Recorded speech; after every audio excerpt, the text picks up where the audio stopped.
Hello everyone, how's it going? How are we doing? Welcome to a very special semi-horror themed, wildly out of fucking season stream where I decided that getting into SCPs is something that I'm gonna make my entire personality for the next like 2 weeks, and then I won't open that website again for the next 3 months. Welcome in, hi, hello. I'll explain what we're doing like in more detail here in a sec. Lukage, hi! Holy shit, thank you for the 5 gifted subs. Oh my god. Also, I might be looking down at my phone every once in a while, only because I haven't, for some reason, my internet is absolute shit today. Everything keeps going down, and so if the stream drops, I'm so sorry, but nothing's posting, so no one knows we're live right now, because the live notification didn't go off for TikTok and all that, but we still have a bunch of people here, so hi, hello. Lee says stream derail, let's get this going. I'm happy to talk about whatever. The SCP thing is mostly because I wanted to read through I've been having horror YouTubers up in the background while I've been working because it helps me focus on my day job, mostly because my day job gets really fucking like, oh god, really, what's the term? When you do the same thing over and over? Very routine, kind of boring after a while. It's just a checklist, seriously, like day after day. And Papa Smurf said, I know you're live, howdy, hey, hi, hello. And so I have horror YouTubers up in the background on my TV because that way I get so scared that I just like don't actually like stare at the videos because I don't want to get jump scared, and I get so much work done that way. Alright, Tis, hey, welcome back for your 20 stream in a row. Lukage, let me get you on the board as well as a D-class personnel. Thank you so much for the gifted subs, and also congrats on the change that you talked about in the Discord. By the way, we do have a monogamous, look at monotonous.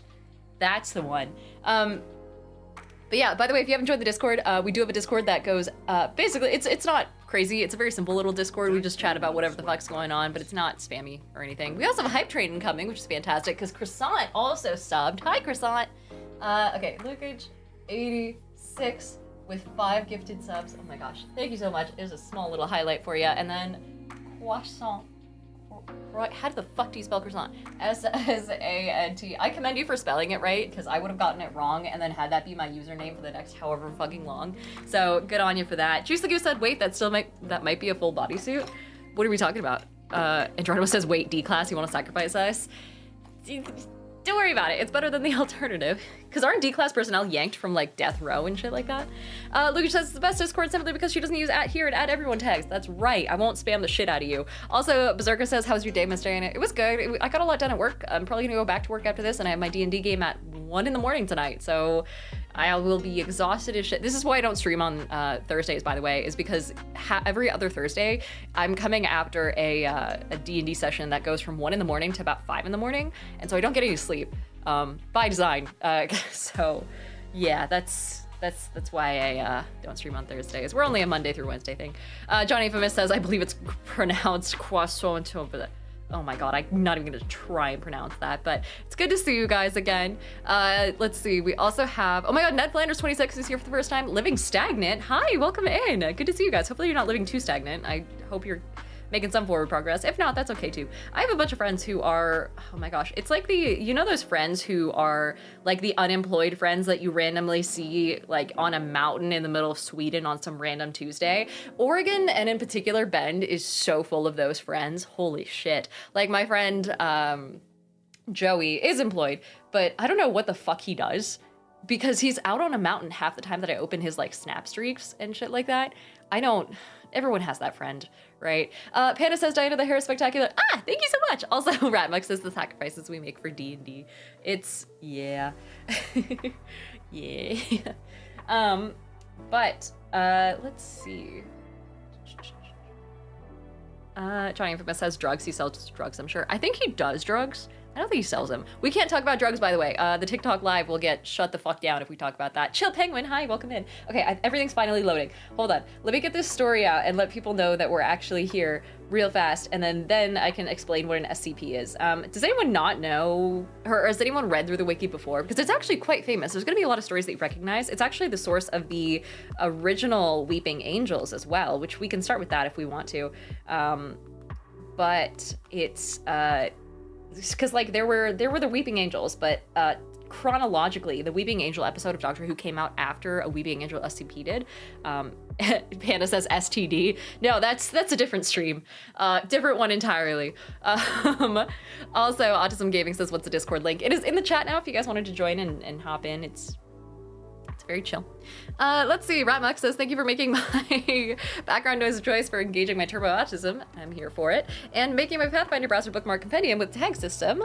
I will be listening when I can. No crash, no worries. I will be doing a little read aloud. I'm gonna harken back to my days of being at a library and muttering to myself to read because I didn't know how to do it properly yet on my own and in my head.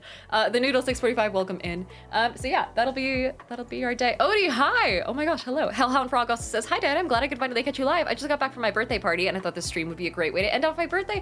Happy birthday! Oh my god, happy birthday. Husky Dread says, secure, contain, protect. Indeed, indeed. So, if you don't know what the SCP Wiki is, let me show you. It's essentially this like compendium of creepypasta.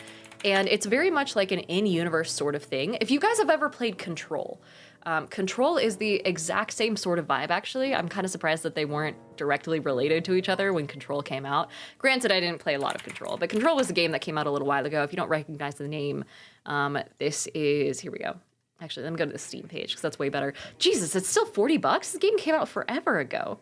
But basically the premise is that there's like this organization out there that has a bunch of anomalous objects that have different abilities, powers, are creepy as shit, that sort of thing. Biggie Cheese, hi, welcome in. Hello, hello, thank you for the sub. Oh my gosh, Biggie Cheese, let me get you on the board. Biggie Cheese, and that is 1218. Oh my gosh, hello. Good to see you, good to see you. Wait, let me, oh no, that's the wrong button. This is the button. In fact, I'll even zoom in. There you go, even bigger for the cheese. And Emperor says SCP or CPS. CPS is a different stream, don't worry about that one. Luke says SCP is clearly Snuggles, Curiosity, and Positivity. Oh, Jesus. Also, Odie says, are we reading creepypasta lore? We are. We're going through some SCPs. We might read some non-SCP creepypasta, potentially. Father Force says, I've actually played this. It's a good one. I have it somewhere. I think I have it on Epic. I think I got it when I got my OG graphics card like fucking forever ago. But yeah, it's I didn't realize it won over 80 awards though. Jesus fuck. I never finished it. I can't remember why. Julie says rainbow colors. Yeah, they're a little hard to see now, but they're up in the background a little bit. If I turned off my like Govee lights, we'd be able to see them a bit more. But Croissant also gifted a sub, and Mad Thanos has followed for the first time. Hi Thanos, please don't be pissed at me. Let's see, Papa Smurf said, are you going to the Ren Fair this month? I am, I'm going this Saturday, so that'll be fun. And also, if you ever need another D&D player, volunteers tribute. I actually don't play D&D, I don't think I'm DMing anything right now, but I also don't play in person. So, here we go, 1997. Actually, wait, you're already on here.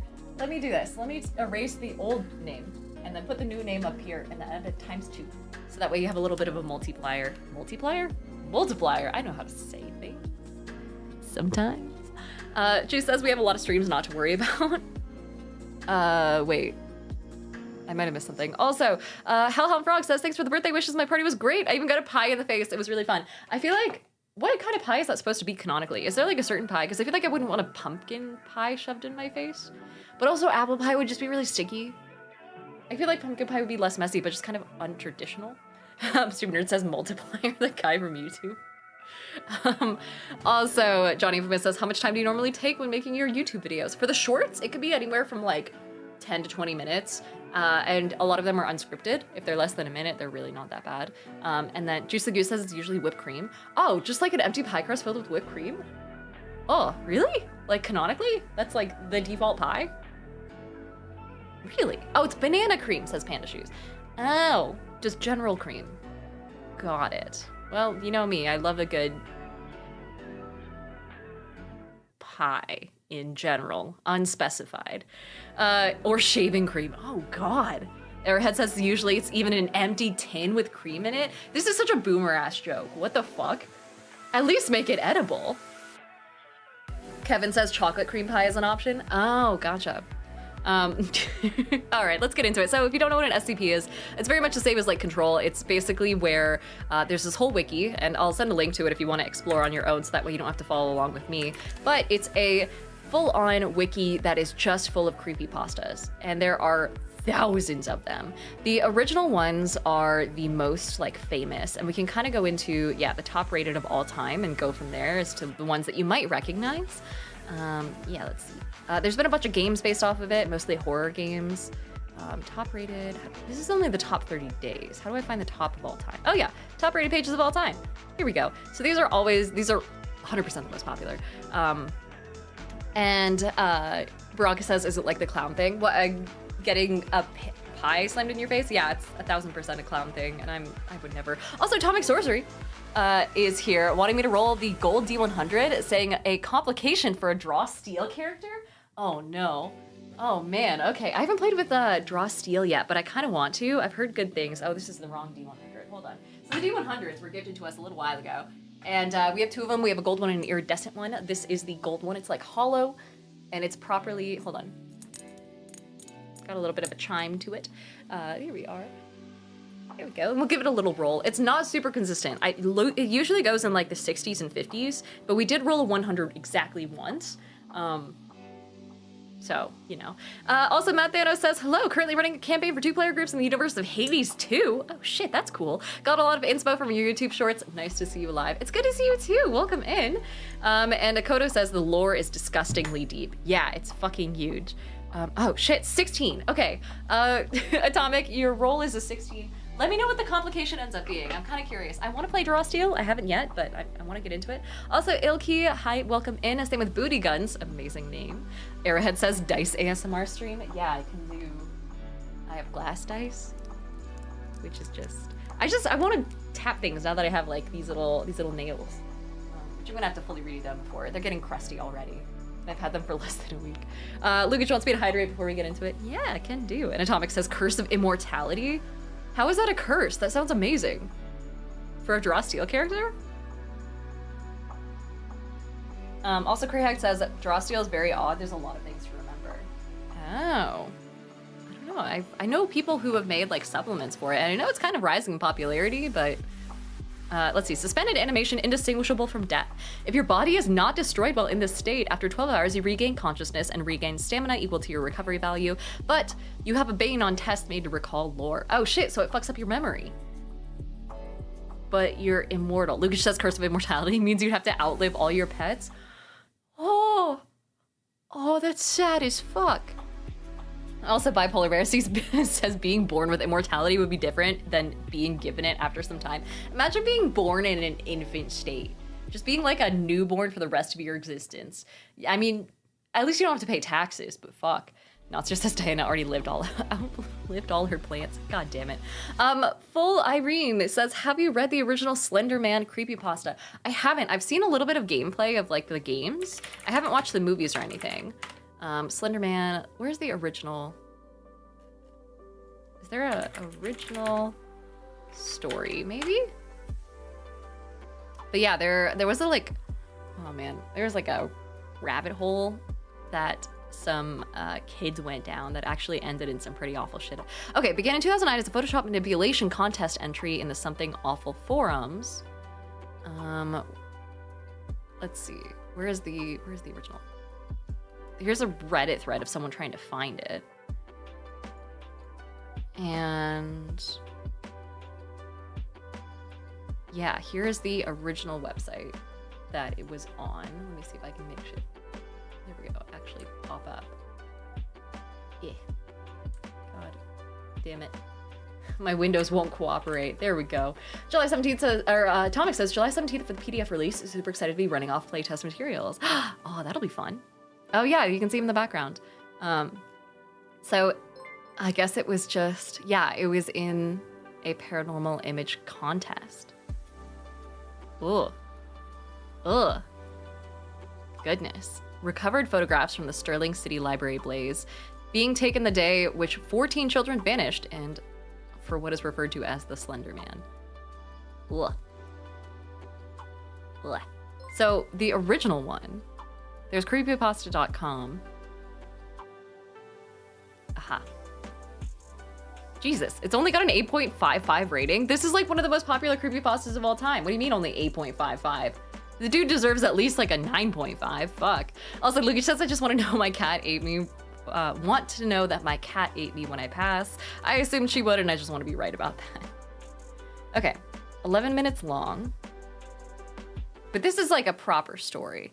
Violent real-life events linked to the Slenderman character based on its infamy increased its infamy and even led to a moral panic based on the negative influences and danger that fictional characters pose to children. Let's see. Usually depicted as an abnormally tall humanoid wearing a dark suit and tie. Face is almost completely featureless and often either white or pale gray, but in some depictions it features an animalistic mouth. Oh, I haven't seen that. There are a variety of stories out there. There is no single definitive version. The origins, that photo that we saw earlier, that was all photoshopped. A group of teenagers and children with a now familiar figure standing in the background. It's very much like Uncanny Valley type stuff. So the story itself is not first person, it's like an anonymous sort of thing. Behavior, here we go. It's rumored that he kills children almost exclusively, but it's difficult to say whether or not his only objective is slaughter. I know the chill step in the background is probably not like the vibe for this, but just, give me a break. Ratsuit says, check out Dianea House. It's one of the original creepypastas. Oh, also Bert Dangle, welcome in. Same with GND Daffy. Good to see you, good to see you. And then, let's see. It's thought that he enjoys stalking people who become overly paranoid about his existence, purposely giving them glimpses of himself in order to further frighten them. He enjoys psychologically torturing his victims. Hey, we don't know his gender. You know, how dare we assume? Let me adjust this page a little bit. The formatting of the page itself is actually pretty fucked up, so like, don't blame me if you can't see 100% everything, or if the zoom is really weird. That's not me, that's the website. It's like a teeny little sliver. Let's see. Some people have already claimed sightings, even though he was fabricated, supposedly. He is seen at night peering into open windows and walks out in front of lone motorists on secluded roads. His main intentions appear to be kidnapping children, as he is seen near them in photographs. They usually disappear shortly afterward. The Slenderman has also inspired many stories, such as those of marble hornets. What are marble hornets? In the end, though, his purpose remains unknown. What on earth? Oh, and people are also referring to the rake. Interesting. Someone also photoshopped some Brazilian cave paintings and hieroglyphs and shit like that to make it look like he was around. There was German woodcuts related to it, referring to a tall man. Ugh. Lucas says Slenderman with the background music, lo-fi beats to stand ominously in the woods too. Also, Baranka says, Slenderman is morbidly a very interesting example of how people can be influenced by media. Yeah, it led to people being like, oh my gosh, like, we shouldn't let kids near the internet, you know? And it's like, or we shouldn't, what was the discussion where a bunch of parents were like, yeah, we shouldn't have all this creepy shit on the internet because some people are gonna think it's real. And it's like, or here's a fun idea, maybe just parent your children and monitor what they fucking do on the internet as opposed to trying to monitor the internet itself. I'm never gonna not be mad at parents who get like all up in arms about random. Yeah, Nazir says D&D all over again. Yeah, so D&D had this. We had the Satanic Panic forever ago, back in like the 80s or 90s. Yeah, the 80s, where basically people believed that people who were playing Dungeons and fucking Dragons were actually conducting rituals and doing things like that as if they were actually casting the spells in the game. And so that led to a bunch of parents especially, basically, you know, how do I put this? Like, swearing off the game and making sure that people like couldn't play it, and then Christians got really up in arms about it specifically. So it was absolutely wild. Moral panics they never cease to piss me off. Anyway, Johnny says Pokemon and Yu-Gi-Oh were also part of the 90s Satanic Panic. I'm kind of surprised that was part of a satanic thing. I know that, oh my god, what is it? The Humane Society. No, not the Humane Society. What's the bad Humane Society? What's the Humane Society but evil again? PETA. PETA got really fucking mad about that sort of thing. Sleepy, hi. Hello, Bert Dangle, if I didn't say hi already. PETA, yeah. Because I will never cease to stop hating PETA. And this is someone who is an animal rights type person and an animal like conservationist. Fuck PETA endlessly. I have a degree in this shit and PETA is so fucking up their own ass. I hate it. But yeah, ABCD says Jesus turned water to wine. That guy definitely liked magic. Exactly. The Gathering and otherwise. Crayhack also says PETA's against the existence of animals. Truly. Also, Fishnut Supreme, amazing name, said made a Twitch just to watch more of your content. I love your Facebook videos, so I figured I'd go all the way. Hi! Oh my god, I'm glad to... Oh my god, you made a Twitch account for me? Holy shit, you gave Jeff Bezos your email for me? Oh no, but hi, welcome in. Clever Kale says, Diane, I've asked before, and you've answered before, but I've forgotten, so I ask again, what do you use to keep your teeth so white? So I use Crest 3D white strips. I actually use these specifically, let me see here. Crest 3D white strips. It doesn't take long to work. You have to use them like once every, especially if you have bad teeth starting off, using them once every 2 weeks is a good enough like regimen to get you up to the level of having really white teeth. And then after that, just like do it every once in a while as you need to maintain it. They do fucking work. The only thing is you want to watch out for specifically the ones that have an ADA label in the lower corner, because not all of them do. And if it doesn't have that label where it's approved by the American Dental Association, that means it might not actually do what it says it does. And you'll notice that only certain ones have that, like, yeah, like this one has it up at the top. Where you can kind of see ADA accepted. This is the sensitive one though. I use like the heavy duty, like nuke my teeth and get all the stains out one. And so keep an eye out for whichever one that is. But that's what I use. And beyond that, I also have a baking soda based toothpaste. It's like the cheap one from Arm & Hammer, which tastes like absolute shit. But it was really fucking effective. Lovenite says, thanks to whoever gifted me a sub. Yeah, we had tons of gifted subs the other day. Also, Dunk the Skunk and Sleepy Ilden, if I didn't say hi already. Hello. Stupider said, I remember PETA made a Flash game parodying Pokemon. It would display the inhumane conditions you put your Pokemon through. Well, thank God they're not real then. It's not like people are taking Pokemon and actually making their pet dogs fight in the street or anything. Katerash, hi, welcome in. Johnny says Pikachu supposedly had satanic lightning bolts on it, and repeating its name is supposedly a satanic chant. You're saying Pikachu? That's a satanic chant? It's not like you're fucking yelling Bloody Mary into a fucking mirror. Are you kidding? That's so ridiculous. Ratmux says matching the distributing the needs of production. Crayhack says there's still regulations in America. Yeah, believe it or not, right? But yeah, let's see. People are talking about Palworld. God, I forgot Did Palworld not get sued into oblivion? I thought it did. Also, A Flora says, unless you're Michael Vick. Yes, Michael Vick, the guy behind Vicks Vapor Rubs, for sure. If you say Pikachu 3 times, you get put in a ball. Oh my God. Wackos think that Pokemon are named after demons, says Jayhawk. Jesus Christ. But also Lucas says Palworld got sued and lost, but not for the Pokemon designs. Really? Wait, what did Palworld lawsuit? Welcome to the rabbit hole, ladies and gents, and none of the above. They're changing game mechanics because of a Nintendo's lawsuit. Oh. Interesting. So about that Palworld lawsuit.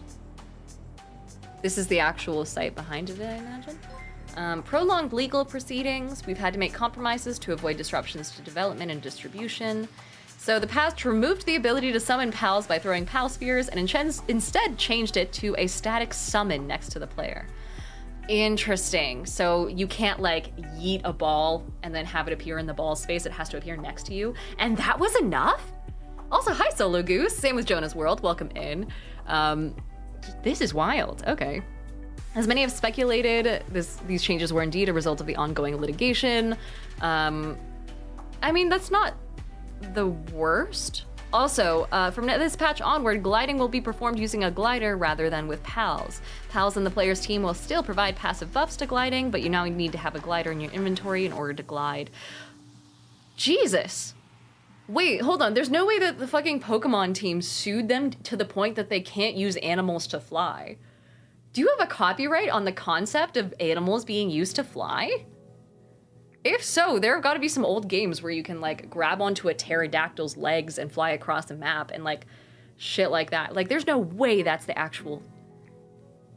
There's no way. That's such a dumb thing to be so up in arms about. I don't know. I'm the type of girl who thinks that lawsuits have gone a little far, so Shwaysti, welcome in. And then Notster says, either way, that's not copyrightable. I guess not. Or maybe it's like it's just, you know, 80% a copy of Pokemon, but if they get it down to 75%, then it's fine. So maybe it's just like making certain concessions so that way they can keep having the game as a whole. Crayhack says they're probably going to sue the ARC devs next, but ARC devs suck now, so they can get it.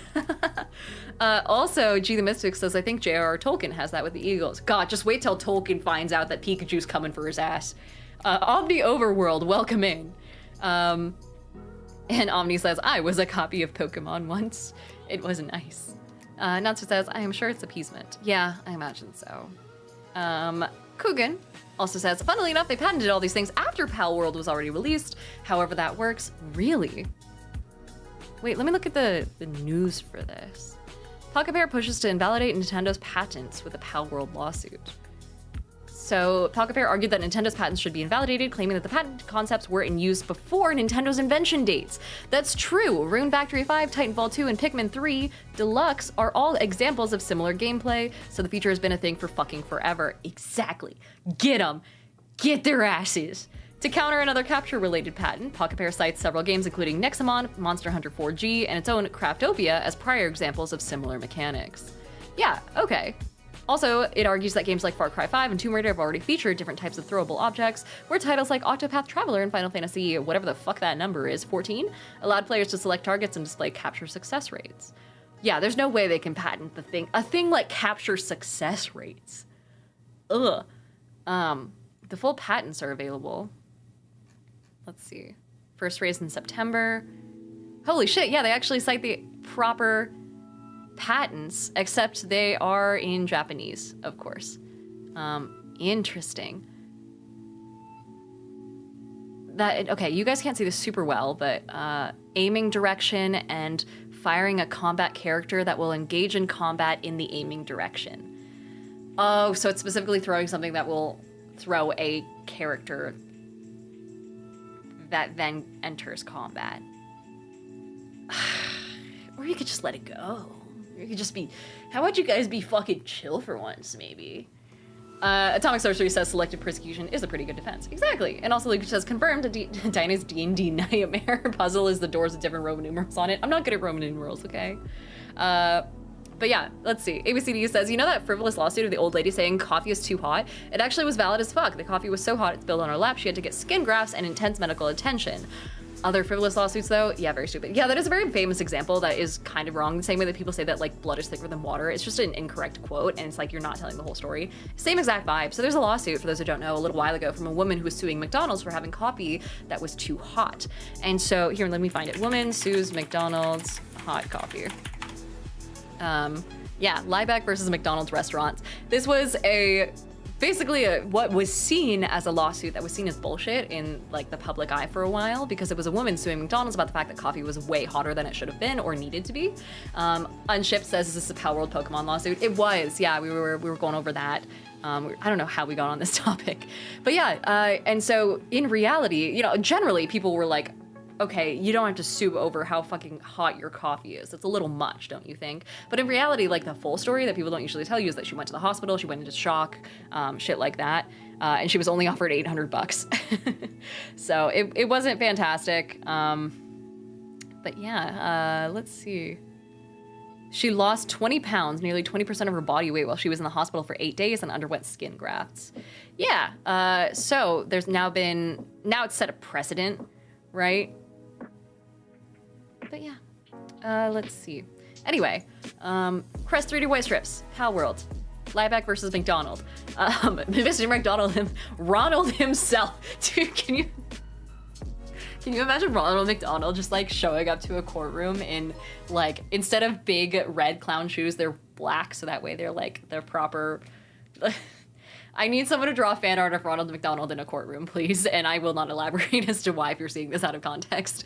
Kitty and Karai, welcome in, and same with Nyarla, hi. And then Bobby, welcome in as well. Paul says, call Ronald McDonald to the stand. Let's see. Super Nerd said, let's go, we're doing frivolous lawsuits instead of SCPs. I swear we were gonna talk about SCPs. Cashgirl said McDonald's tried to put out a mud smear campaign over her lawsuit to try and discredit her and other lawsuits like it. Oh, so it was McDonald's behind all that shit? Of fucking course it was. Also, Omni says Grimace Shake lawsuit when though? Do you guys remember the Grimace? Dude, the Grimace Shake trend actually kind of scared me for a little bit. Like, not gonna lie, talking about copy pastas and stuff. This isn't old news, so I won't go into it too much, but the Grimace Shake trend was forever ago, and people would have, oh god, someone made a fucking compilation. I won't play the sound for copyright reasons for those who are on TikTok, and there we go. But it was basically people going through and like trying the Grimace Shake and then waking up covered in, you know, the shake and then getting all, it was so weird. But it was also surreal because these kids were they were children, right? Putting on full performances, like proper acting. They had like, you know, they would say like, oh yeah, you know, the Grimace Shake it's okay, it's not that bad, you know, it's not terrible. And then they would hard cut to them and like playing dead, which was insane. But they got so creative with it. So like props to the kids for using internet trends for creativity, I guess. There's a username Girls Don't Poop Bro. That's true. Welcome in. We also have Seeker who gifted 5 community subs. Oh my god, hello. Omni says it's raining subs. It is. Thank you so much. Seeker, let me add you to the board with 5 subs. It's J_JKF. John Kennedy F. We'll do ×5 and do a little circle. Because thank you for the gifted subs. ABCD says Grimace is a Gemini. That's all I remember from that time period. What the fuck? Also, there's a hydrate redeem. Cash Cow said some of them did special effects for it too. It's like the new wave of analog horror. Analog horror goes so crazy, by the way. That's one of the few horrors that I will never not fall for, and I don't know why. It's like the Uncanny Valley shit again. But Seeker says, thank you for everything you do. I'm enjoying the Worlds Apart podcast.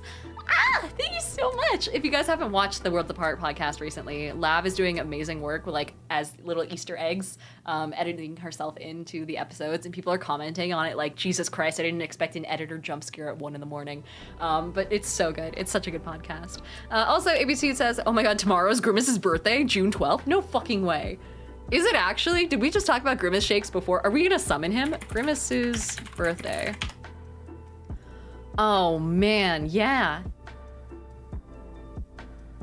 Oh god, this is grimacesbirthday.com. I feel like I'm gonna get, how is this 2020 to 2023? Oh, I'm gonna get a virus just by staring at this website.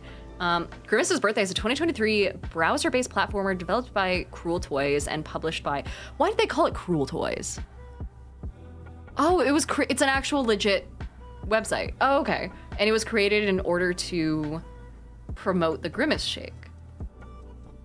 Yeah, okay, they're actually using McDonald's. Why do you call it Cruel Toys? No, this is so fucked.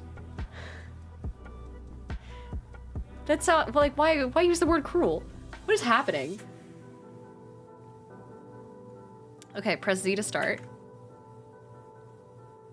Oh, he's a skater boy. I forgot about that. I'm not gonna rat out to the cops. Sure, start playing. Oh, it brought me into full screen. How do I enter? Oh, normal mode, auto grind on, obviously. Yes. I'm pressing enter. How do I, B? Z. It's Grimace's birthday and he's throwing the party of the year at McDonald's. Oh no. Oh god, why do I hate this? Notster says, wow, this is a diversion. But he needs to round up Birdie, Hamburglar, and the McNugget Buddies. Who are the McNugget Buddies? Before it's time to blow the candles out. The only problem is they're nowhere to be found. Where's everybody SMH? Oh, goodness. And be sure to collect enough for his special birthday shakes for all the birthday guests. I'm not gonna go down this rabbit hole, but why is he crying? Oh, I feel like it's gonna become abandonware real soon. Johnny says this is gonna turn into a murder mystery.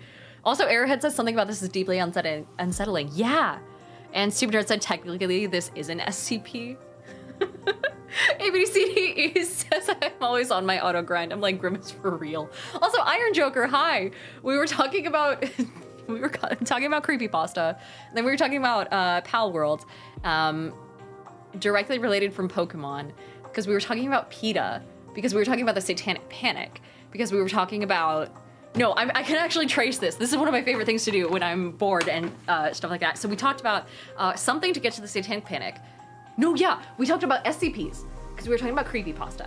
And from SCPs, we went to Slenderman and we read the original Slenderman story. And then from the Slenderman story, we talked about the fact that there was a moral panic related to the fact that people read the Slenderman story and then actually did like all these murders and stuff related to it because kids thought it was real. And then people got all up in arms about it. Parents were like, oh, we shouldn't have, you know, our kids reading scary stories on the internet because they might think it's real. They might murder their fellow kids, I guess. And I was like, that's such bullshit. And the internet was like, yeah, it's like the Satanic Panic. And I was like, you're right, it is like the Satanic Panic, which we had to deal with because people also hated D&D back in the 80s. So we were talking about the Satanic Panic. And we were talking about how PETA panicked over Pokemon in much a similar way and were absolute dicks about it. We called them like, what, the evil Humane Society or the Humane Society's evil twin or some shit. And then we were talking about the fact that PETA hated Pokemon. And then we got from there to Pokemon hating Palworld because of this lawsuit because they had similar mechanics. And so we dove a little bit into the relationship between Pokemon and Palworld and the patents that I guess Pokemon has over certain mechanics in games. And so we looked into that news on that. And from there, we went into ridiculous lawsuits. In ridiculous lawsuits, we talked about the fact that this woman sued McDonald's a long time ago for having exceedingly hot coffee that they served to her, and how it's traditionally seen as like an absolute bullshit, lawsuit. But that was actually a smear campaign by McDonald's because McDonald's hated this woman for suing them, but she was right because she had to get skin grafts and went into shock and lost 20 pounds because she had spent 8 days in the hospital after the hot coffee incident. So we were talking about how some bullshit lawsuits aren't actually bullshit, but then we were talking about how did we get from there to, because we were talking about McDonald's in general, right? And we were talking about the Grimace Shake trend, which goes way back around to like a new version of essentially analog horror, which is kind of what we're getting into with all this SCP stuff. And so then someone mentioned that Grimace's birthday is actually tomorrow, and so we went back to the Grimace Shake, and from the Grimace Shake we looked at this weird seemingly abandonware website that was actually from 2023 promoting the Grimace Shake. Anyway, happy birthday, Grimace. That's what I mean to say. Please applaud. I'm not usually able to trace it all back that well. Jesus fuck. You're a dank. Thanks for the hydrate. I haven't had any drugs today, by the way. Did I take my medicine? I did. I had one drug today. Let's see. Paul the Map Guy says this is just how conversations work IRL. Each topic is related to one or the other, but it might be somewhere totally different 6 topics later. In my case, it might be somewhere totally different 6 minutes later. Like, I'm so sorry if you tuned out and tuned back into whatever the fuck that was. We were gonna look at SCPs today. But people are saying it's ADHD. It's not ADHD, it's OCPD. I just memorize things really well. Nostra says, did you have it with a spoonful of sugar? Yeah, the other sugar. Yerba Dank also says this is leftover from yesterday's drugs then. And Zanny said, did you do something with your hair? Maybe it's been a while. I have. So I dyed it in a way that has, I took the backside out from blonde more to like an orangish, purplish.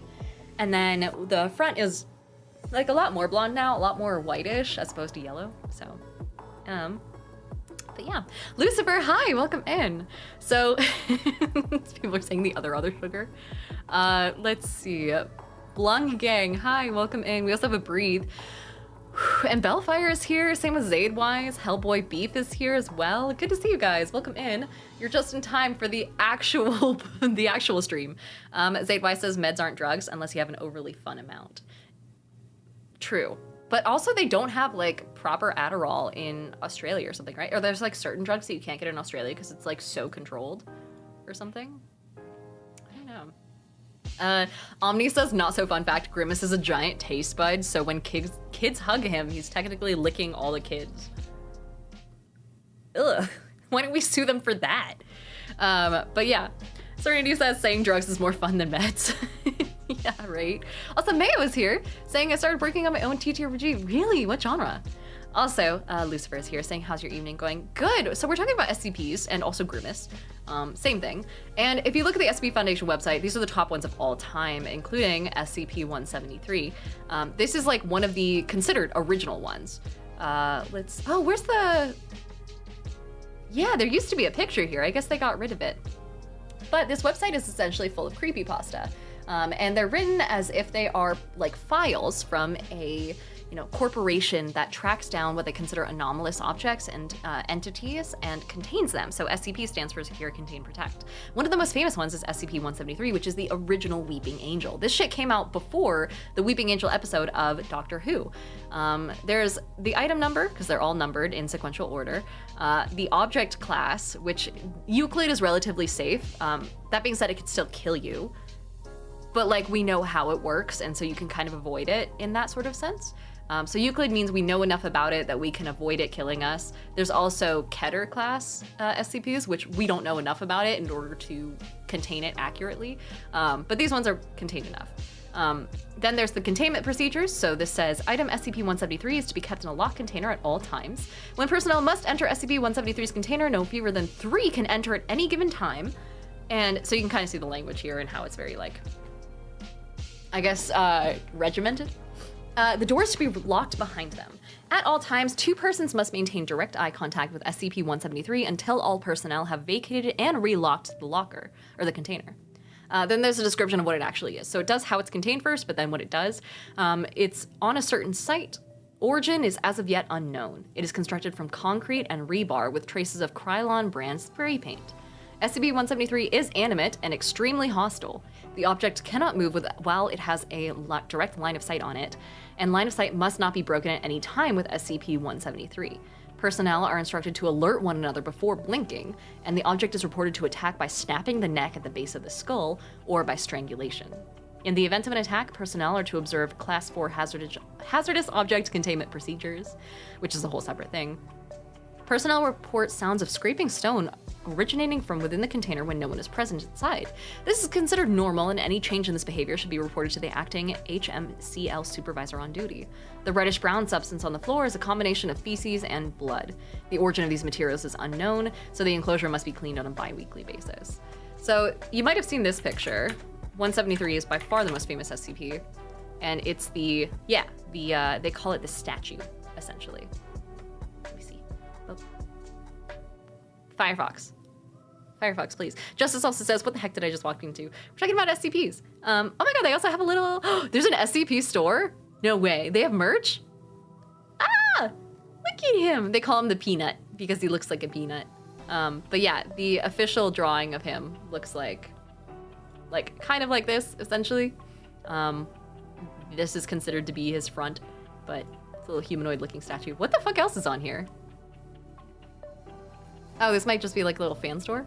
Hold on. Oh my god, they have SCP plushes called Little Anomalies. Oh my god, they have the cute one. Oh, no way. Oh, this is pretty sick. Valtora says hello. Hi. And also, Akoda says, I thought Weeping Angels were an old Doctor Who first. I think this one came out first, but only by a matter of like days, is what people said. Also, Equinox says, Dinah, the SCP wiki staff had to get rid of the image used for 173 because the owner of the image asked them to stop using it. Really? I wonder why. Also, Mayo says the TTRPG I'm making is a typical fantasy-style TTRPG, just kind of matching together a lot of good mechanics and fleshing it out more in depth with rules for mechanics that other TTRPGs don't cover as much, like grappling. Oh, I like that, especially because grappling, if done well, could be really fucking, like, useful. But yeah, there's also a collaboration for a redesign, apparently, of SCP-173, potentially. There's some scary shit on here. But people have done whole, like, deep dives into this sort of creature, and this is actually really cute. Hold on. What other plushies are there? Toys. Oh, they have SCP-999 on here. They have 323, the Wendigo, the Ketchup Puppy. I don't know what that one is. 939? Hold on, we're derailing.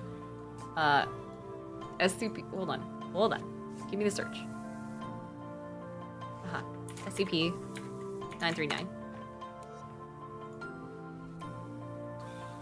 Oh, it's really dangerous. Oh no, what the fuck?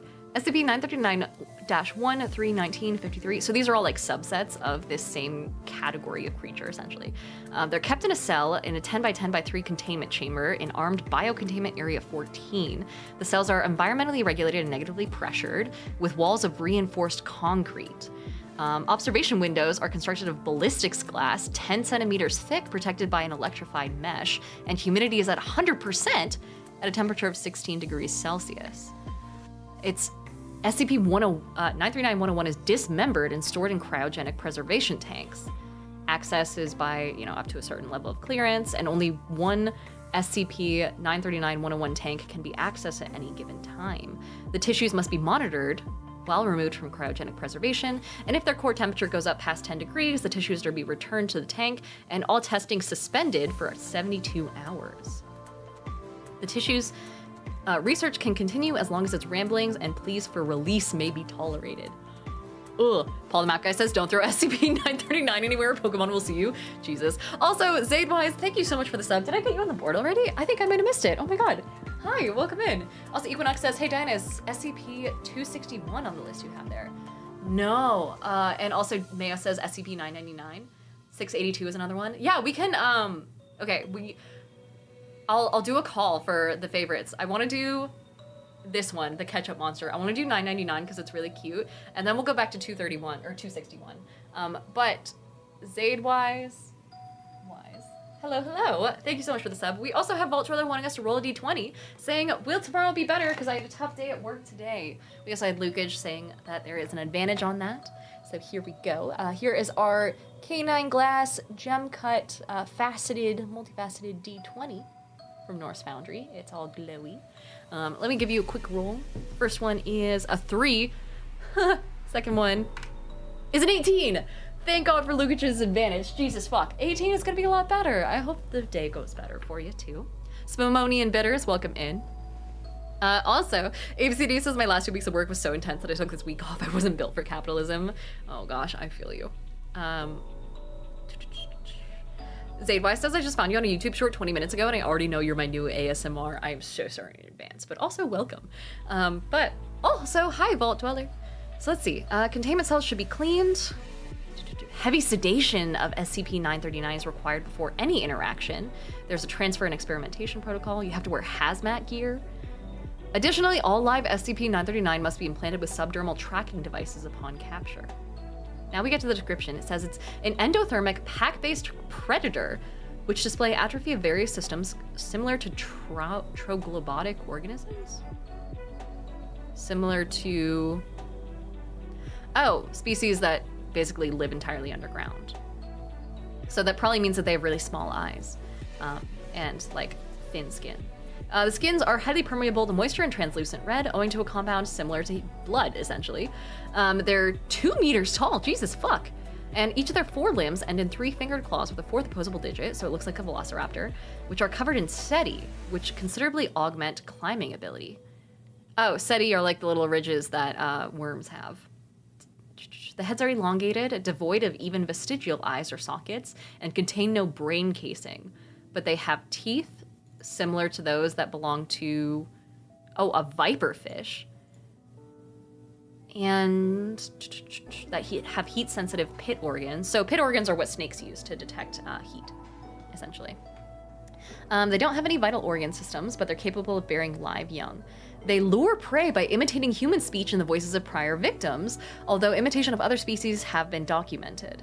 They often imply a significant distress with the vocalizations, and whether or not they understand that the vocalizations are distressful, or they're just repeating what they heard, is the subject of an ongoing study. How they acquire voices is not understood. Analysis of the vocalizations makes them basically identical, and voice recognition inside any installation housing SCP-939 is discouraged for this reason. Prey is usually killed with a single bite to the cranium or neck, and bite forces have been measured in excess of 35 MPa. It also exhales an anesthetic, which causes temporary and pterograde amnesia, inhibiting memory formation for the duration of exposure, plus an average of 30 minutes. It's colorless, odorless, and tasteless. Oh my gosh, okay. And it's usually undetectable. And so there's a bunch of different morphologies, it says. We can look at one of these experiment logs. Oh, there's a bunch of experiment logs. Oh wait, we put it into SCP-914? Oh. Goodness. So they shoved it into a machine. There's also radio traffic during, that was like picked up during initial combat with it, which says something here has been dead a while. Oh Home, I'm looking at some shredded clothing down here. No bodies, just clothes, and nothing that looks like our man. We've reached the source of noise. We're about to get our agent back. Prep a trauma bag. It sounds like he's in bad shape. So they followed a voice. Oh. So this was like their initial contact. Interesting. I wonder why they call it the ketchup monster and why they make it look so cute. Because, like, this looks pretty adorable. He just looks like a little guy. Oh, and they even have this. Oh, this is so cute. Look at his little pin. Ah, I love him. This is adorable. Anyway, Strange Miniature says I'm rabbit holing into SCP D&D stat blocks. It's such a good rabbit hole. Also, Zarkos Lock, welcome in. Hello. Thank you so much for the sub. Let me get you on here. XARCOS. What is it? LOCKE. Welcome in. Thanks for the sub with Prime. We also have Always the DMs who's here. Hello, hello. Lucifer's here. Also, let's see. Seeker says it's fun at introducing biology to fantasy worlds, especially calling out different TTRPG mechanics, like candles and stuff like that. Oh yeah, it's a lot of fun. And I try and work in like my degrees into anything that I build in world building, which is why the new supplement I'm working on is gonna be so much fun. And he's taking charge on that one though. I'm just a consultant. Bronca says, is there even a bottom to this rabbit hole? There's several thousands of these guys, so I'm guessing not. But there's also some that are really cute. Like this one's really fucking dangerous because of its bite force, right? But we also have certain ones, and a lot of them, I find them to be fun because it takes a second to like put it together what exactly they do sometimes. Like I think where is it, 96? I think 96 is the shy guy, right? Yeah, here we go. This is one of my favorite scary ones. Oh yeah, is SCP-1471 on there? SCP-1471, let me see. Oh. Ooh, let's see. Containment, oh, it's only Euclid, so we know enough about it. All mobile devices that have SCP-1471 installed are to be confiscated and analyzed for any potential leads to other possibly affected devices. After that, they are to have their batteries removed, be given a number, and then placed in a storage unit. All online application stores for mobile devices are to be monitored to prevent any inadvertent sales of this SCP, and any devices are to be targeted using self-uploading malware in order to disable the device until it can be seized by field agents. So this is out in the world. SCP-1471 is a free 9.8 megabyte application for mobile devices named Mal-O version 1.0.0 in online application stores. SCP-1471 has no listed developer and is somehow able to bypass the application approval process and go straight to distribution. It is also able to avoid removal by other program manager applications. So once it's on there, it's on there. After 1471 is installed, no icons or shortcuts are created for the application, but it begins to send the individual messages through text messaging every 3 to 6 hours. All images will contain SCP-1471-A, which I'm guessing is this guy, either within the background or the foreground, and it appears as a large humanoid with a canid-like skull and black hair. During the first 24 hours after installing this app, the device begins to receive images taken at locations commonly frequented by the individual. After 48 hours, the mobile device will receive images taken at locations that were recently visited by the individual. After 72 hours, the mobile device will receive images of the individual in real time, with SCP-1471-A appearing within close proximity to it. Individuals with less than 90 hours of exposure can briefly visualize this SCP within their peripherals, reflective surfaces, or a combination of the two. Continued exposure will cause irreversible and sustained visualizations of the creature. And at this stage, people have reported periodic attempts by the SCP to communicate with them, but fail to understand or comprehend these actions. Currently, the only known treatment to reverse this effect is to eliminate the individual's visual exposure prior to 90 hours after installation. To date, no apparent hostile activity has been reported, thank God. There's also an archived document here that says, note, SCP-1471 is posted on application stores. Free, no reviews. Oh man. A description says, never settle for those awkward feelings of being alone ever again. Mallow is an exciting and interactive experience that will keep you engaged and intrigued. The anxiety of social situations can be nerve-wracking, but after just a few hours of Mallow, you will soon forget about all those painful emotions of disappointment. Be part of the new craze that is quickly becoming the next social substitute. Remember, the more you participate, the more Mallow will engage you. Your experience is completely up to you. Absolutely no ads. No ads is crazy. I'm not gonna click that, but there's a button there. Super Nerd said this SCP has a lot of art. I mean, not gonna lie, he would be on my Hear Me Out cake. Let's see. Someone says, I need to know if there's an SCP-69 or 420. Oh, there has to be, right? SCP-69.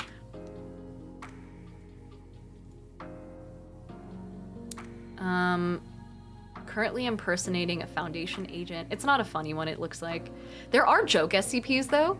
If we go to, yeah, joke. Which are essentially like a bunch of just fuck around SCPs. Where is it? SCP-000J. Most of them are like fake items that you can buy. Let's see. One is just a fork. SCP-14. Its holding cells to be remain locked at all times. Personnel can be admitted to view it after submitting a formal request 3 weeks in advance, but anyone handling it must undergo a special precautionary protocol. Anyone exposed to it must be subjected to a 48-hour quarantine and psychological evaluation, and after exposure, common sense dictates that one should wash their hands. SCP-14 takes the form of an antique dinner fork, well worn, and can be, and as near as can be estimated, not cleaned since the 1890s. Jesus fuck. So it's a really old, really dirty fork. It's fashioned from electroplated nickel silver, and the rightmost tine is bent a certain amount of degrees outward. Brown stains and mold adorn the prongs and the pits of the decorative parts of the handle. Analysis of the material seems to indicate it was last used on some form of beef. Oh, goodness. Oh my god, Lurking Fierce is in TikTok saying, hey Diana, looking forward to hosting the Shadow Dark with you as one of our great players at Gen Con. Hi! Oh my god, I'm so sorry I didn't see your message earlier. TikTok is not easy to read on my current stream setup because I'm primarily Twitch, but absolutely lovely to be invited. I'm really excited for that one. For those who don't know, we are doing a, essentially like a Shadow Dark Learn to Play experience at Gen Con, so if you guys are gonna be there, check it out, the link's in my bio. Also, ABCDE is asking for a D&D themed tarot card reading. Oh yeah, I could do that. Wanting to know how the fishing trip with Aunt and Uncle will go on Friday. Absolutely. We also have Killer, who is here for the first time. Same with Randomness. Good to see you. SCP-1471 is an AI girlfriend. Do I still have it pulled up? Oh, I don't. I closed it. Fuck. So this is a really gross fork. It appears to be an entirely mundane dinner fork.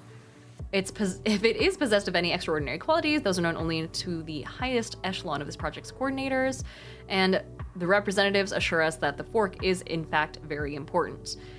Officers who have spent time alone with the fork are unanimous in their appreciation and saying that it's of great significance, although no one can actually say why. Also, someone named Agent Spoon says that they should decommission it immediately because it's too dangerous to be kept alive. Jesus fuck. Zaldwise, thank you so much for the 5 gifted subs. Oh my god. And Bronca says how many of these are in Date Everything. Dude, can you imagine a Date Everything but with SCPs? I'm pretty sure someone has made it because there's at least one SCP that's like really big for monster fuckers. I know that. Zaydwise, thank you so much for the subs. I will add a ×6 here. To add on to the sub that you had yourself earlier. I appreciate you so much. But let's see, we had some other requests. Someone said SCP-261. Yeah, let me find it. SCP, it's easier to search here than to go to an entirely separate page.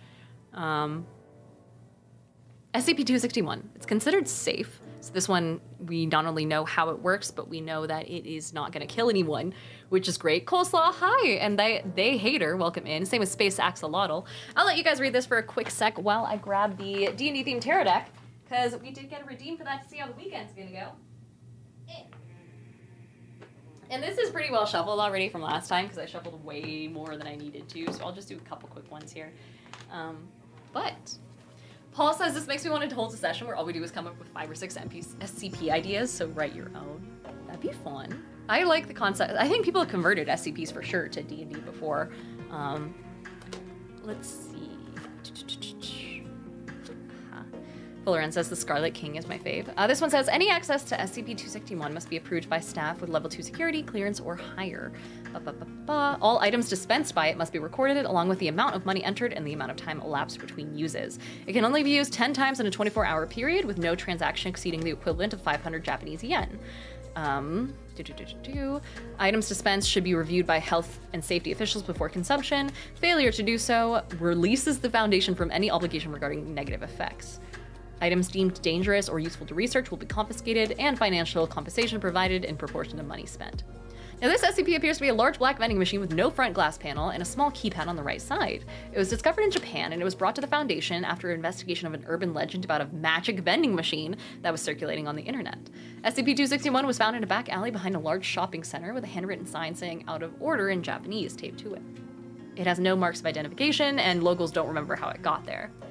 Internally, it appears to be a basic vending machine equipped to vend food and beverage items, and after a key was made and the front door opened, there was nothing weird inside, and it was determined that it was never actually containing any food or beverage items at all.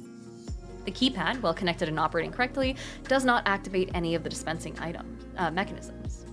So, when money is placed into it and a 3-digit number is entered, the SCP will vend a random item. It has not accepted anything other than yen as currency, and so anything rejected comes back in the coin return slot, and it's unknown how these items appear. However, the SCP will not operate when the door is open or when recording devices are placed inside.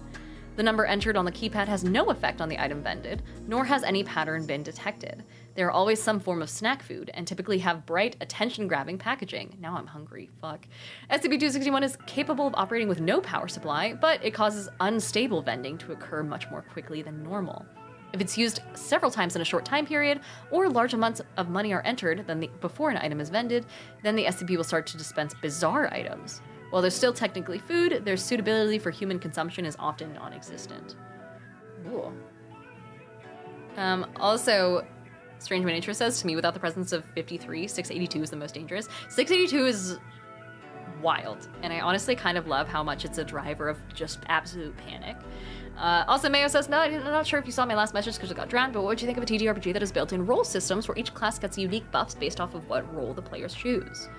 I would say that would be cool and a solid way to decouple, like, the healer role away from just being, like, the cleric, for example, but it would have to be super flexible so that any class could be any role, and then that would be, I mean, it's functionally like a subclass, I'm imagining, right? A log of items vended during testing phase 8.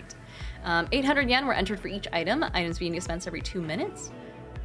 It gave you Coke Zero, Cheetos, Black, which is a single pack of caffeinated chewing gum, Yan, which is a single Yan cone, that was with peach dipping frosting, which isn't actually one that's produced.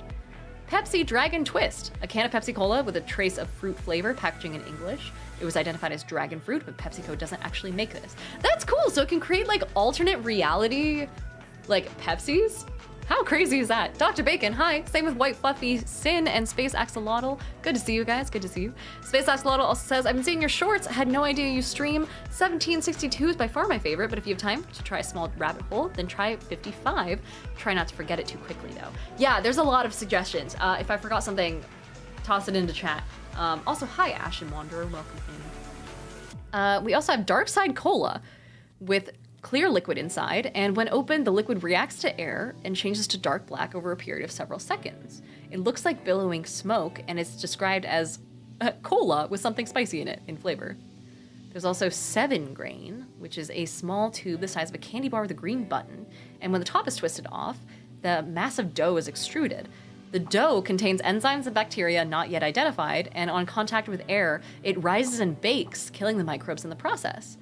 It produces a small round loaf of bread weighing 250 grams. It's good, but chewy.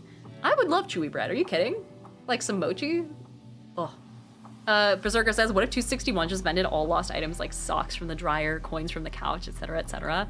Honestly, that would be so funny. There is one SCP, and I forget what it is, but it's like a pizza box, and it will give you a your preferred pizza, like your dream pizza. Even if you've never heard of this type of pizza, or even if it contains like unrealistic ingredients, if you open it, it's just like a normal Little Caesars pizza box, I'm pretty sure, but if you open it, it gives you like a pizza that you didn't even know existed, and it's somehow your favorite pizza ever. Universe Fall says, have we done our daily food and snack derail? I don't know how, but yeah, we made it happen.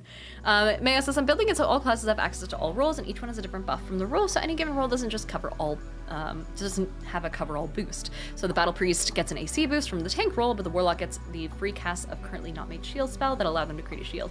I like that. I think that's good. I think it's really flexible too, and I like the choose your own adventure style of that sort of thing. Johnny also wants me to hydrate.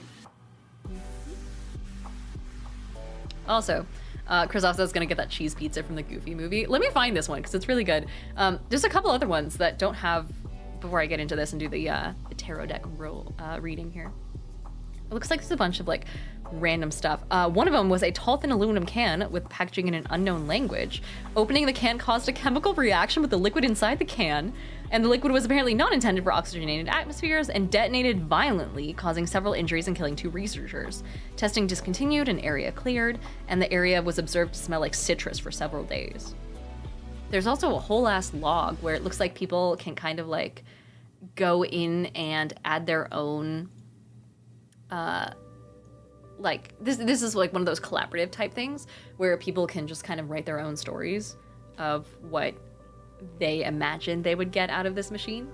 But yeah, there's it doesn't describe, oh, one of them was shotgun shells. It doesn't describe what like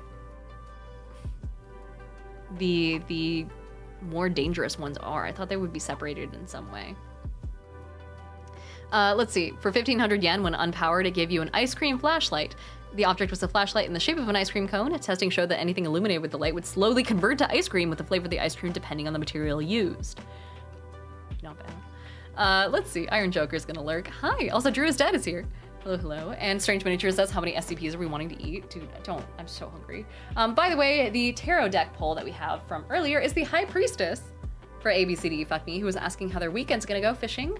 And the High Priestess card, I think we've seen it once before. It's one of the, yeah, it's one of the very first ones in the book, actually. Accessing your intuition and tuning into the source of feminine power.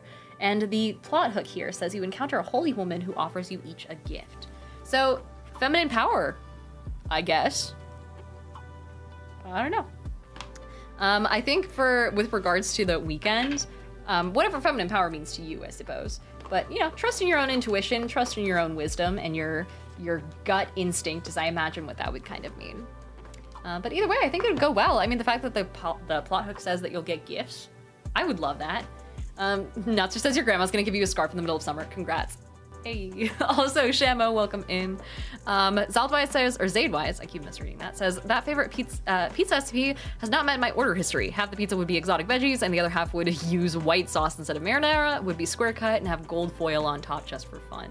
Yeah, where are the fuck pizza SCP? This is one of my favorites. SCP-458. Here we go. It's considered safe and is stored in the canteen with no access restrictions required. It's a large-sized pizza box from the pizza chain Little Caesars of their hot and ready variety. It's made of simple cardboard, measures 20, I don't care about the measurements, and weighs about 20 to 20.5 grams depending on toppings. As a result of the unusual nature, measurement of weight is inconsistent. What makes it an oddity is that while appearing to be an ordinary pizza box, when it comes into contact with human hands, it instantly replicates the holder's subconsciously preferred choice of pizza, down to the favorite sauce, cheese, crust, and topping. It's not limited to the Little Caesars brand, as pizza from all major pizza chains, as well as local and even handmade pizzas, have been produced. There seems to be no limit to its ability, except that it can't make anything but pizza, and its toppings must be edible by normal human standards.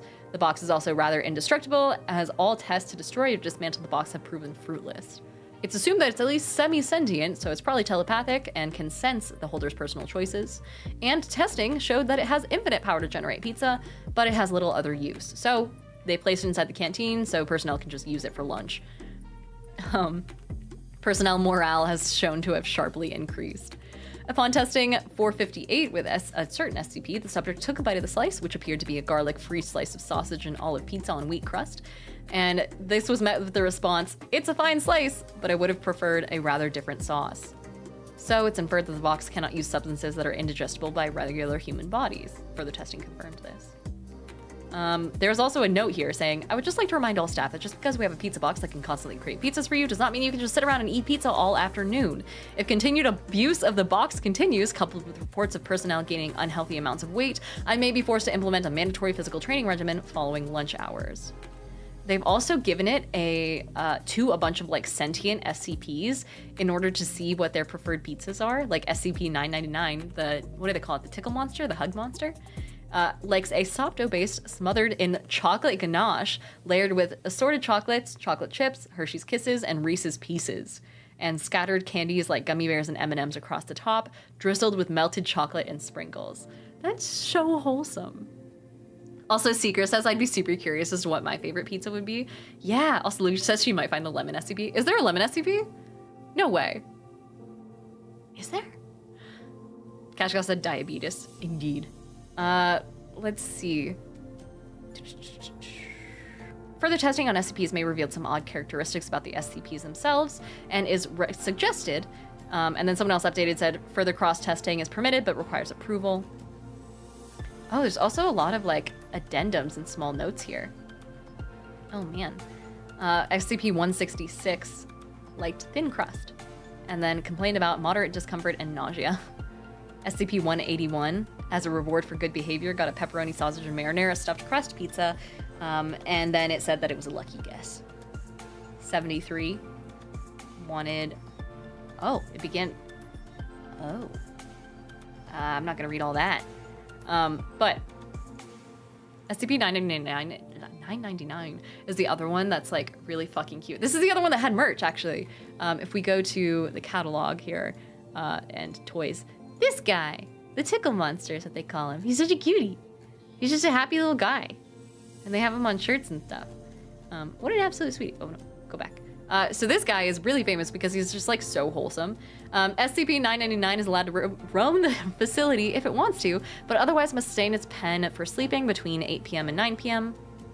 or during emergency lockdowns for its own safety. Subject is not allowed out of its pen at night or off facility grounds, and the pen is to be kept clean with food replaced twice daily. Personnel are allowed inside its holding area, but only if they're on break, and the subject is to be played with when bored and spoken to in a calm, non-threatening tone. It appears to be a large, amorphous, gelatinous mass of translucent orange slime weighing about 120 pounds, with a consistency similar to that of peanut butter. Its size and shape is malleable, and it can change shape at will. And on the surface, it consists of a transparent membrane like that of an animal cell, and it's also elastic. Its surface is hydrophobic, but it can willfully absorb liquids, and the rest of it is filled with an unknown chemical makeup of orange shit, although it can digest organic materials with ease. Its temperament is described as playful and dog-like. When approached, SCP-999 will often react with overwhelming elation, slithering over to the nearest person and leaping upon them, hugging them with a pair of pseudopods while nuzzling the person's face with a third pseudopod, all while emitting high-pitched gurgling and cooing noises. The surface emits a pleasing odor that differs from with whoever it's interacting with, so people will say it smells like chocolate, fresh laundry, bacon, roses, and Play-Doh. Just touching it causes mild euphoria, which intensifies the longer one is exposed to SCP-999 and lasts long after separation from the creature. Its favorite activity is tickle wrestling, which envelops a person from the neck down and tickles them until asked to stop, although it doesn't always usually immediately comply. Injuries may occur, but it doesn't attempt to harm people immediately. While the creature will interact with anyone, it has an interest in those who are unhappy and hurt, so people who have crippling depression or PTSD have reported having far more positive outlook on life after chatting with this guy for a couple minutes. That's super cute. It loves all animals. Oh, it refuses to eat meat and sacrifices its own life to save others, and even leapt in front of a person to take a bullet fired at them. That's so cute, and it loves sweet things like M&Ms and Necco wafers. Well, okay, no accounting for taste on that front. Hashkal said it's just good slime. Let's see. Reminder to all staff, it's not to consume caffeinated soft drinks. Last week, someone gave SCP-999 a can of cola along with its usual breakfast. It was literally bouncing off the walls for half an hour afterwards, and the combination made it queasy afterwards, and it refused to move or eat the rest of the day. Oh, that's super cute. Well, let's see. There's also SCP-682, which is considered like the most dangerous creature in existence. Panda says, Diana, not sure if you got the message, but you got coming your way. Is that a threat? Oh, food! Oh, thank you so much, Panda! Oh, that's so sweet of you, thank you. Also, there's a combo that got started from Zaid. And Paul the Map Guy says Necco wafers aren't sweet. They try, but they fail. Yeah, dude, we went over this, I think last week. Ugh, horrible. Turpentine, welcome in. Same with Vanity of Violet and Shamo. I can't remember if I got the Hydrate from Johnny Infamous, but if I didn't, here's to you. And the almighty Chatter is here. Hello, hello. Good to see you guys. Strange Miniature says, of course, it would be the slime that would fix my problems, but I can't touch the stuff. You can't touch slime? Really? Oh. But Rasulid says, I love that Sherman has his own plushie. Did they call him Sherman? Or is that a different guy? Yeah, they have a little man. He's got a little butt. How cute is that? 682 is like the other one, mostly because it's basically like a reptile that's full-on fucking indestructible. SCP-682, its object class is Keter? Keter? I don't know. But it says it must be destroyed as soon as possible. At this time, no means available that SCP deems are capable of destroying SCP-682, only able to cause massive physical damage. It should be contained in a reinforced, acid-resistant, steel plate-lined chamber, and the containment should be filled with hydrochloric acid until it's submerged and incapacitated. Any attempts to move, speak, or breach containment should be reacted to quickly and with full force, as called for by the circumstances. You can't speak to it, or else you might provoke it to a rage state, and all unauthorized personnel attempting to communicate with 682 will be restrained and removed by force. Due to its frequent attempts at containment breach, the difficulty of containment and incapacitation, and high threat of Foundation exposure, 682 is to be contained in a certain site that's been redacted, and the Foundation will use the best of its resources to keep land within 50 kilometers clear. So it's a large, vaguely reptile-like creature of unknown origin. It appears to be extremely intelligent and was observed to engage in complex communication with SCP-79 when they were exposed together. SCP-79 is a computer that is wildly evil, I believe. But it appears to have a hatred of all life, which has been expressed in several interviews during containment. It's always been observed to have extremely high strength, speed, and reflexes, though exact levels vary with its form. Its physical body grows and changes very quickly, growing or decreasing in size as it consumes or shreds material. It gains energy from anything that it ingests, organic or inorganic, and digestion seems to be aided by a set of filtering gills inside its nostrils, which remove usable matter from any liquid solution, so it can regenerate instantly from the acid it's contained in. Oh man. It's been seen moving and speaking with its body 87% destroyed or rotted. Ugh. Goodness.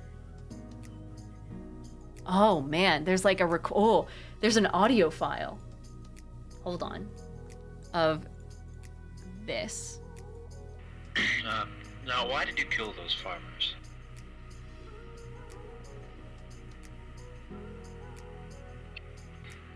If you don't talk now, we'll remove you from this attempt and place you back into... Pardon?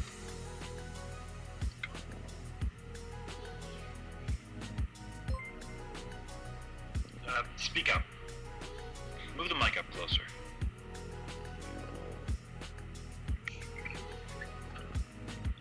The microphone only has so much gain. Move it closer to it.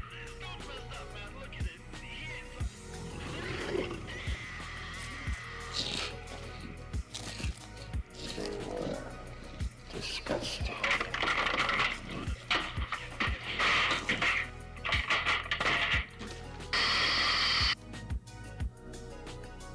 Wild. That was not there the last time that Yeah, that was not there last time I read this. Astronomus, hi, saying, what did I miss? We are reading through SCPs. Also, Turpentine says, I love SCPs so much. Such an awesome thing the internet has come together to create. Yeah, also hello to Ashbourne and Thinking Please Wait. We also have a guide, the raid, for later on when we're raiding someone. J-Bones is also here. Hello, hello. Astronomus, let me get you on the board. Astronimist.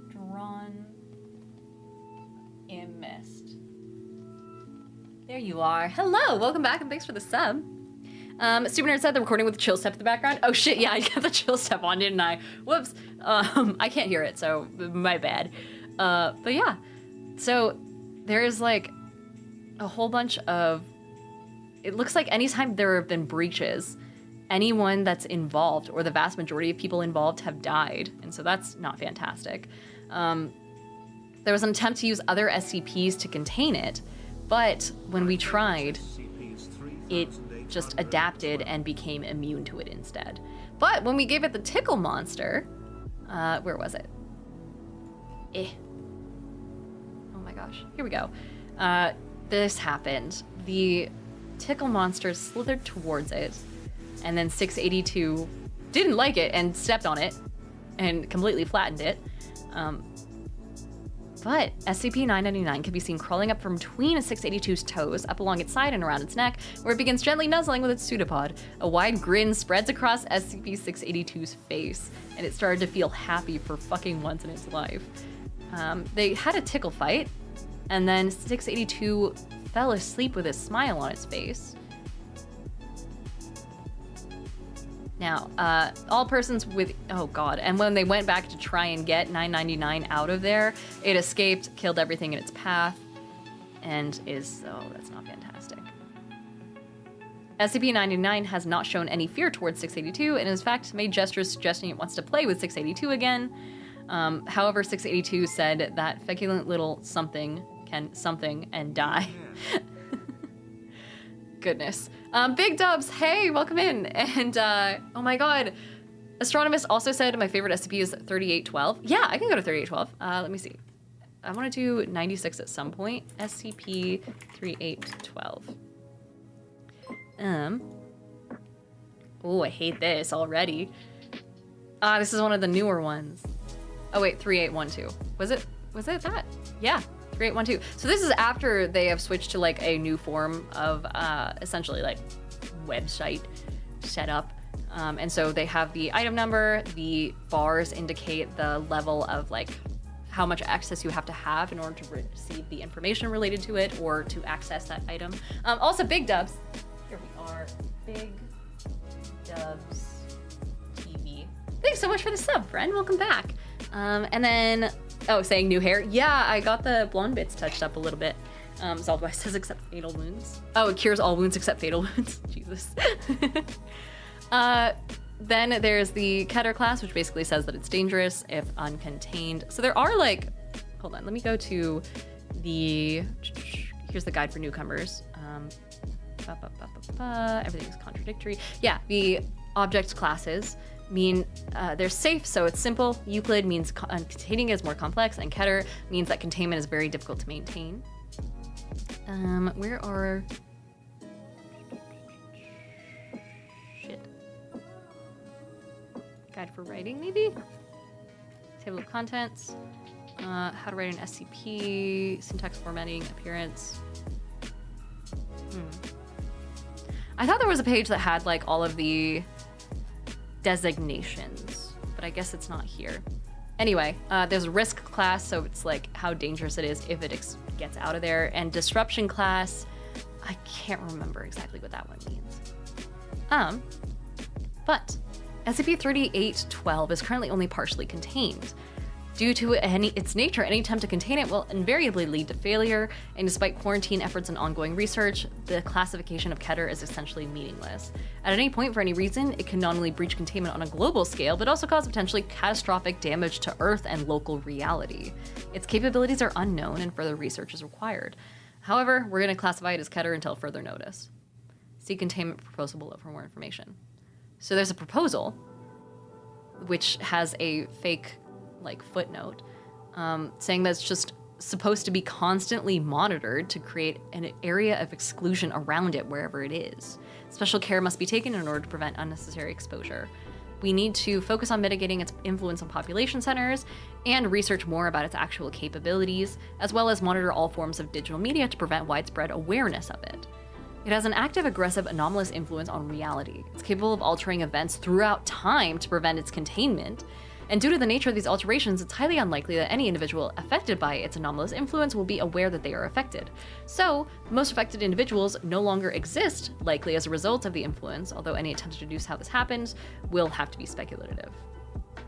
So, it's a reality-altering entity. Due to its latent effect on reality, it's impossible to describe it in any meaningful way, but it was once Sam Howell, a non-anomalous African-American human being who is believed to have died in 1996. Sometime shortly after its death, it was observed rising out of its grave and disappearing.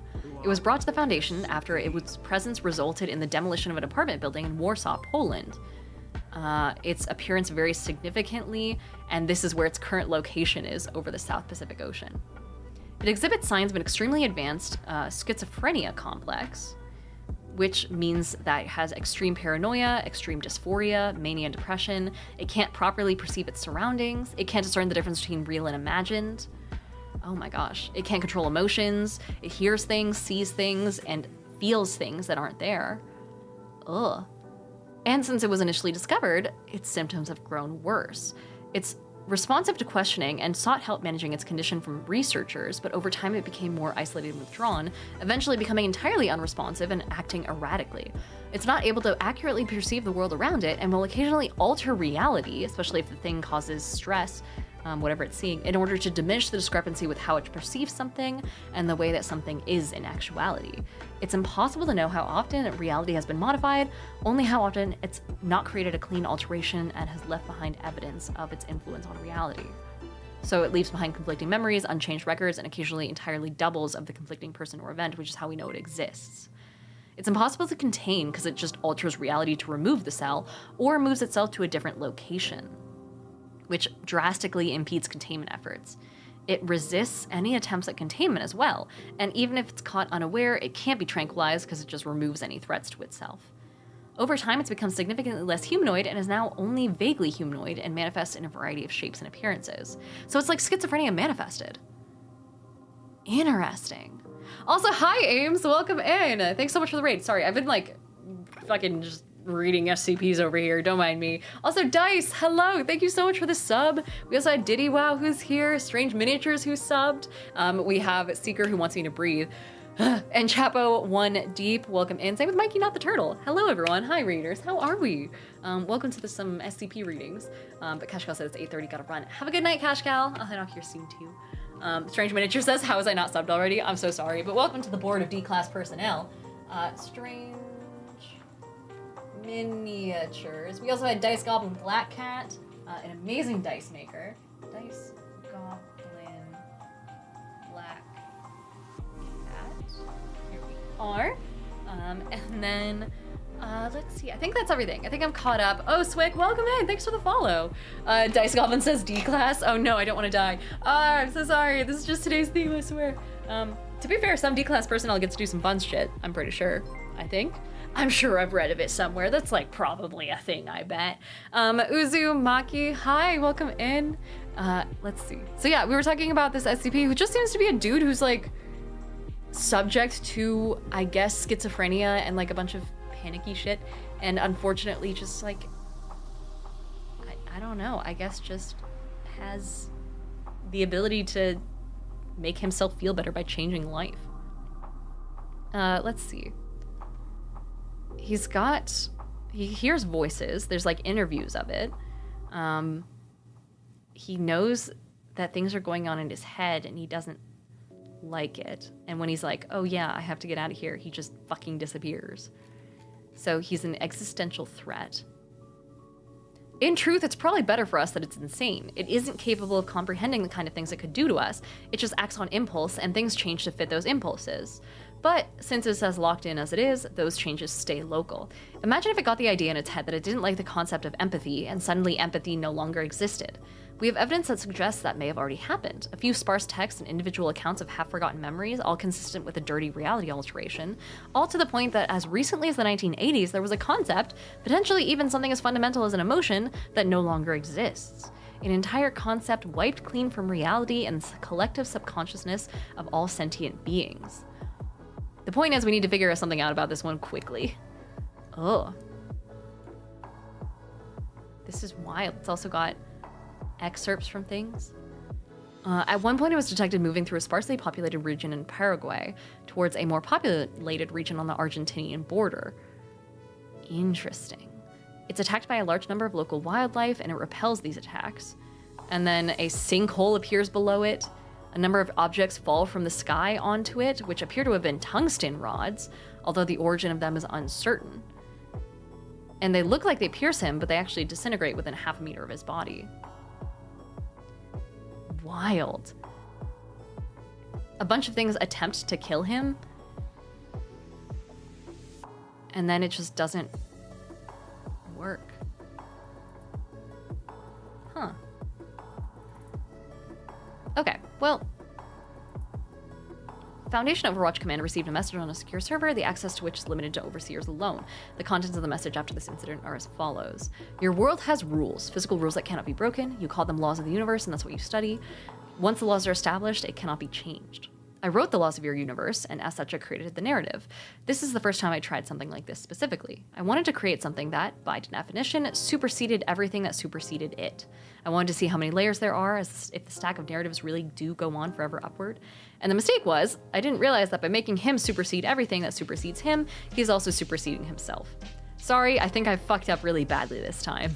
I've tried everything I can think of, but I can't undo him. I don't really understand how, but I think he's above me now, and whatever's above me too, because whoever wrote my narrative isn't happy about this. I don't know where he's at, but I think he exists in all of our realities simultaneously.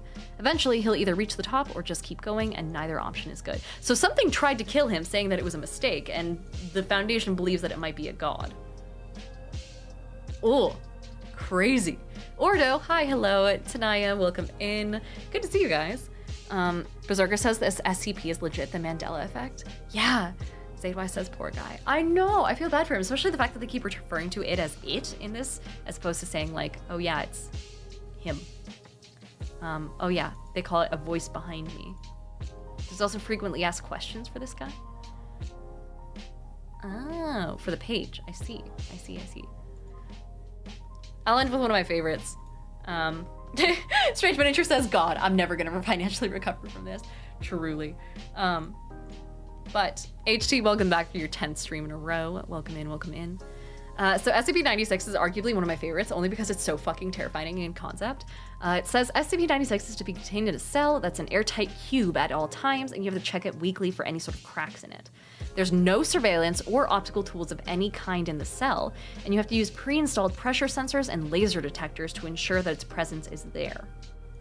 Any videos, photo, and recording are strictly forbidden without approval. It's a humanoid creature measuring approximately 2.36 meters in height, so tall. And the subject shows very little muscle mass, with preliminary analysis of body mass suggesting mild malnutrition. Arms are grossly out of proportion with the rest of the body, so they're really long, with an approximate length of 1.5 meters each. Its skin is mostly pale with no sign of body hair, and its jaw can open up to 4 times the norm of an average human. Other facial features remain similar to an average human, with the exception of eyes, which are also devoid of pigmentation. It's not known whether it's blind or not, but it doesn't show any signs of higher brain functions and is not considered to be sapient. It's extremely docile, with pressure sensors indicating it spends most of the day pacing by the eastern wall. However, when someone views SCP-96's face, whether it be directly, via recording, or even a photograph, it will enter a stage of considerable emotional distress. It will cover its face with its hands and begin screaming, crying, and babbling incoherently. And approximately 1 to 2 minutes after the first viewing, SCP-96 will begin running to the person who viewed its face, who will from this point on be referred to by a different moniker, SCP-96-1. So this is its target. Its speeds have varied from 35 kilometers an hour to some redacted 3-digit number, and seems to depend on the distance from SCP-96-1. No known material or method can impede its progress, and the actual position doesn't seem to affect 96's response. It has an innate sense of the target's location. This reaction does not occur when viewing artistic descriptions. Now, upon arriving at the location of its target, it will proceed to kill and something its target. 100% of cases have left no trace of the target. Then it will sit down for several minutes before regaining its composure and becoming docile once again. Then it will attempt to make its way back to its natural habitat, which has been redacted. Due to the possibility of a mass chain reaction, including breach of Foundation secrecy and large civilian loss of life, retrieval of the subject should be considered alpha priority. There's been a petition for immediate termination of it, and it was approved and was to be carried out on a certain time, but it resulted in an incident. Ooh. So there was a log here from when it was retrieved initially.